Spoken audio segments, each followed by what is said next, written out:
চট্টগ্রাম কক্সবাজার মহাসড়ক ৬ লেনে উন্নীত করার দাবিতে মানববন্ধন করছে চট্টগ্রাম কক্সবাজার মহাসড়ক বাস্তবায়ন পরিষদ।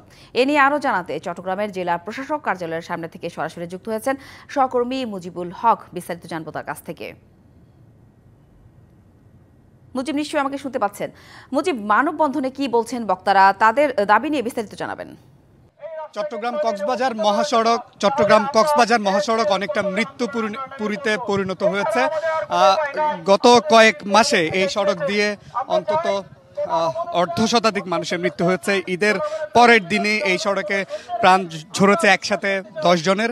অর্থাৎ এই চট্টগ্রাম কক্সবাজার মহাসড়ক দিয়ে দক্ষিণ চট্টগ্রামের কয়েক কোটি মানুষ যাতায়াত করেন। কিন্তু এখানে যারা আন্দোলন করছেন বা মানববন্ধন করছেন তারা দাবি করছেন যে গত কয়েক বছরে এই সড়কটি নামে মাত্র মহাসড়ক হলেও এটিকে কিন্তু ঠিক সেভাবে উন্নত করা হয়নি এবং এখান থেকে আসলে 6 লেনে উন্নীত করার তারা দাবি জানাচ্ছেন। মাঠের অলরাউন্ডার আমি, আর ঘরের অলরাউন্ডার টাইলক্স।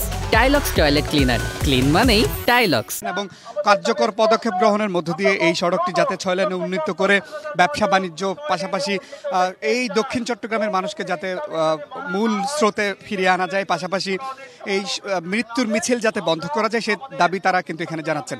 এই দাবি আমরা দেখছি যে তারা বলছেন যে মানববন্ধনের পরপরই তারা প্রধান উপদেষ্টা বরাবর একটি স্মারকলিপি তারা দেবেন এবং সেই স্মারকলিপিতে তারা এই চলতি মাসে 30 এপ্রিলের মধ্যে তাদের যে প্রধান দাবি সেই দাবি যদি মানা না হয় তাহলে সড়ক অবরোধ সহ হরতাল সহ কঠোর কর্মসূচির মধ্য দিয়ে তারা যাবেন। অর্থাৎ যে কোনো উপায়ে এই সড়কটি যাতে 6 লেনে উন্নীত করা হয় সেই দাবি কিন্তু তারা জানাচ্ছেন। তো সব মিলিয়ে এখন মানববন্ধন চলছে। একটু পরে তারা প্রধান উপদেষ্টা বরাবর জেলা প্রশাসকের মাধ্যমে তারা স্মারকলিপি দেবেন। সেই স্মারকলিপিতে এই সড়কটি 6 লেনে উন্নীত করা এবং সব মিলিয়ে মৃত্যুর মিছিল বন্ধ করার জন্য যে দাবিগুলো জানানো দরকার সেই দাবিগুলো তারা কিন্তু জেলা প্রশাসকের মাধ্যমে প্রধান উপদেষ্টা বরাবর তারা জানাবেন। সব মিলিয়ে ছিল আমার। মুজিব, ধন্যবাদ।